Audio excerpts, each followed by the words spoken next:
Hello বন্ধুরা, welcome to বাবিস kitchen.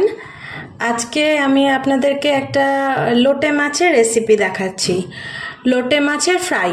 এটা এটা আপনারা এমনিও খেতে পারেন, প্লাস আপনি ভাত ডালের সাথেও বড়া হিসেবেও পাশে রাখতে পারেন, বা এমনি খেলে তো মানে এতটাই এটা টেস্টি আর মুখরোচক হয় যেটা এমনি শুধু মুখেও খাওয়া যায় ফ্রাই হিসেবে। তাহলে চলুন এটার মধ্যে কি কি লাগবে সেটা দিয়ে শুরু করি। প্রথমে তো আমাদের লোটে মাছ লাগছে। লোটে মাছ যেরকম আপনারা সাইজে পান না কেন সেটাকে হাফ করে নেবেন। হাফ করে কেটে ভালো করে আমি ধুয়ে রেখেছি। এর মধ্যে 250-300 গ্রাম মতো লোটে মাছ আছে। লোটে মাছটা একটু বড় বড় পেলেই সুবিধে, একটু মোটা মোটা পেলে এটার মানে ফ্লেশি ব্যাপারটা একটু বেশি থাকলেই ভালো লাগবে। যাই হোক, আমি আজকে বাজারে এরকমই পেয়েছি, যেটা পেয়েছি সেটা দিয়ে আপনাদেরকে দেখাচ্ছি। খুব একটা খারাপও না, খুব একটা ভালোও না। তো এটা আমি অর্ধেক করে কেটে নিয়েছি। অর্ধেক করে কেটে নেওয়ার পর এটার মধ্যে ম্যারিনেশন করতে হবে। ম্যারিনেশনের জন্য আমাদের কাছে কি কি লাগছে, প্রথমে যাবে নুন। পরিমাণ মতো নুন যাবে, হাফ চামচ মতো আমি নুন দিলাম। নুন দেওয়ার পর এর মধ্যে যাবে 1 চামচ মতো পেঁয়াজ, আদা, রসুন, কাঁচা লঙ্কার পেস্ট, একসাথে আমি যেটা বেটে রেখেছি। 1 চামচ মতো পেঁয়াজ, আদা, রসুনের পেস্ট। এটার মধ্যে কাঁচা লঙ্কাও আছে। আমি এই পেস্টটা বানিয়েই রাখি আমার কাজের সুবিধার্থের জন্য। পেঁয়াজ, আদা, রসুন, কাঁচা লঙ্কা একসাথে পেস্ট করে রেখে দিই, তাহলে চটজলদি আপনার রান্নাটা করা যায়।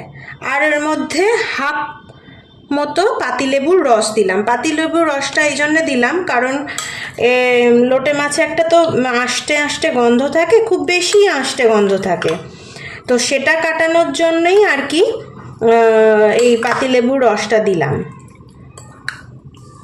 নুন, পাতিলেবুর রস আর এই পেঁয়াজ, আদা, রসুন, কাঁচা লঙ্কা বাটা একসাথে যে পেস্টটা করে রেখেছিলাম সেটা দিয়ে এটা মাখিয়ে রেখে দেবো ঘন্টাখানেক, ঘন্টা দেড়েক, যতক্ষণ আপনারা চাইবেন এটাকে মাখিয়ে রেখে দেবেন। তাহলে এই লোটে মাছের যে আষ্টে গন্ধটা থাকে সেটাও কমে যাবে, আর এর মধ্যে নুন আর এই মশলাগুলো সুন্দরভাবে স্বাদটা ঢুকে যাবে।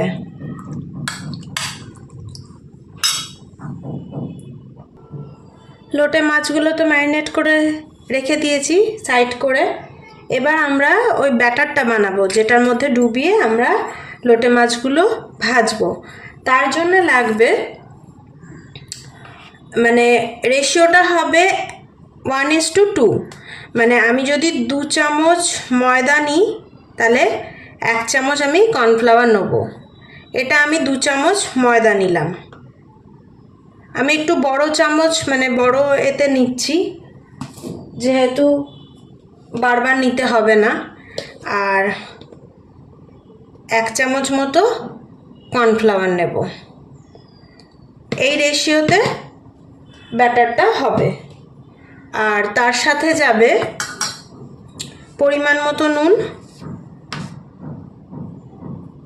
ব্যাটারটা গোলার জন্য যতটা যা লাগবে সেই পরিমাণ মতো নুন লাগবে। 1 চামচ মতো নুন যাবে। আর যাবে ওই আদা, রসুন আর কাঁচা লঙ্কার পেস্টটা হাফ চামচ মতো আমি এখানে দেব। যেই পেস্টটা ম্যারিনেশনেও দিয়েছি আর এখানেও দেবো। পেস্টটা দেওয়ার একমাত্রই কারণ লোটে মাছে খুব একটু আষ্টে গন্ধ থাকে। আমরা তো লোটে মাছটা সেদ্ধ করে নিচ্ছি না, সেই জন্য আমরা এতে পেস্টটা দেব। সেদ্ধ করলে লোটে মাছের আর মাছটা কিছুই খুঁজে পাওয়া যাবে না। আর দেব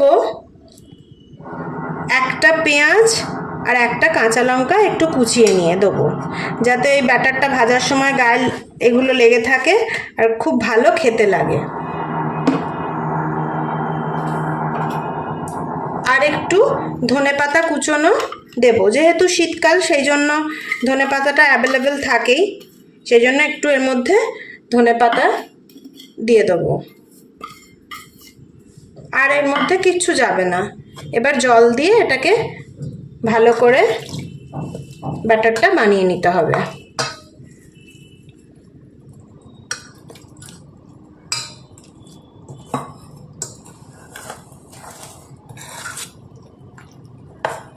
সুন্দর করে একটা ব্যাটার বানিয়ে নিতে হবে। খুব বেশি পাতলাও হবে না, খুব বেশি ঘনও হবে না, যাতে মাছগুলোর গায়ে ব্যাটারটা লেগে থাকে। জলটা আপনারা বুঝে বুঝে দেবেন। এটার মধ্যে আরেকটু জল যাবে, সামান্য।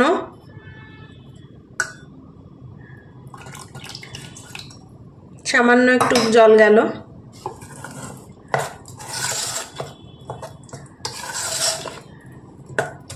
একটু ঘনই হবে ব্যাটারটা, যাতে মাছের গায়ে ব্যাটারটা সুন্দরভাবে লেগে থাকে ভাজার সময়। এটা খুব সুন্দর হয় খেতে। ভাজার সময় এত সুন্দর এটা থেকে গন্ধ বেরোয় লোটে মাছের ফ্রাইটা থেকে। আপনারা অবশ্যই বানাবেন। চলুন, ব্যাটারটা রেডি হয়ে গেছে। এবার আমরা ফ্রাইগুলো ভাজতে যাব। ওদিকে 1 ঘন্টা ম্যারিনেশনটাও হয়ে গেছে লোটে মাছের। এবার আমরা ভাজাটা শুরু করি। ফ্রাইং প্যানে গ্যাসে বসিয়ে নিয়েছি, তার মধ্যে সাদা তেল নিয়ে নিয়েছি।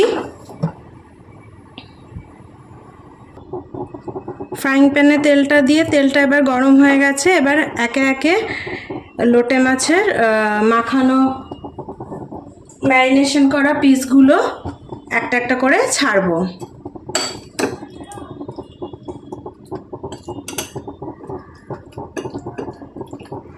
যে ব্যাটারটা করে রেখেছিলাম তার মধ্যে একটা একটা করে লোটে মাছটা দিয়ে তেলের মধ্যে ছাড়বো।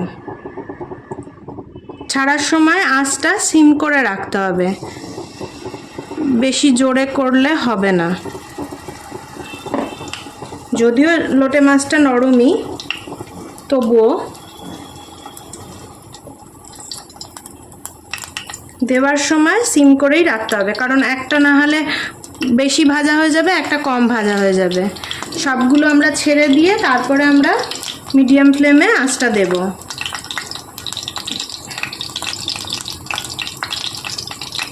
এরমভাবে একে একে লোটে মাছগুলো দিয়ে দেবো ফ্রাইং প্যানের মধ্যে। এটা ভীষণ ভালো লাগে। এটা শুধু মুখেও খেতে খুবই ভালো লাগে, আর ডাল ভাতের সাথে তো খুবই ভালো লাগে। বা এমনি ভাজা নিয়ে আপনারা ঘি ভাতের সাথেও এটা খেতে পারেন। ঘি ভাত যেমন আমরা মাছ ভাজা দিয়ে খাই, সেই রকম ঘি ভাতের সাথে এই লোটে মাছের ফ্রাই নিলেন, খুব সুন্দর লাগে। আপনারা বানাবেন, বানিয়ে খেয়ে আমাকে জানাবেন কমেন্টে। এরমভাবে একটা একটা করে সব লোটে মাছগুলো ভেজে নেব। এর মধ্যে আর বেশি দেবো না, আর একটাই যাবে, ব্যাস, না হলে গায়ে গায়ে আটকে যাবে। এবার এটা দিয়ে এক পিঠটা ভাজা হলে আমরা অন্য পিঠটা উল্টাবো। দেখুন এক পিঠটা কি সুন্দর ভাজা হয়ে গেছে। আর এক পিঠটা উল্টে নিচ্ছি, উল্টে দিয়ে আর এক পিঠটাও ভেজে নিচ্ছি। এরমভাবে এপিট ওপিট সুন্দর করে মচমচ করে ভেজে নিতে হবে। ভাজাগুলো সুন্দর লাল লাল করে হয়ে গেছে, কড়া করে ভাজা হয়ে গেছে। চলুন এবারে এগুলো তুলে ফেলি ফ্রাইং প্যান থেকে, তুলে পরিবেশন করি। দেখুন বন্ধুরা, ভাজা করে তুলে নিয়েছি লোটে মাছের ফ্রাই। এটা আপনারা সস, কাসুন্দি যা কিছুর সাথে পরিবেশন করতে পারেন। আমি সিম্পলি ভেজে জাস্ট তুলে নিয়েছি, কারণ আমি একদম গরম ভাতের সাথে খাবো। ঘি ভাত আর লোটে মাছের ফ্রাই দারুণ সুন্দর লাগে। আপনারা বানিয়ে খেয়ে দেখবেন, শুধু মুখেও খুব ভালো লাগে। আর আমার মতো যারা ঘি ভাত প্রেমী আছেন, তারা ঘি ভাতের সাথে এটা খেয়ে দেখবেন, দারুণ সুন্দর লাগে। ভালো লাগলে কমেন্ট করবেন, শেয়ার করবেন, সাবস্ক্রাইব করবেন। আর সাবস্ক্রাইব করার সময় বেল আইকনটা প্রেস করে দেবেন। তাহলে চলুন লোটে মাছের ফ্রাই দিয়ে গরম গরম ঘি ভাতটা খেয়ে নিই। আপনারাও বানিয়ে খেয়ে ফেলুন। ভালো থাকবেন। টাটা।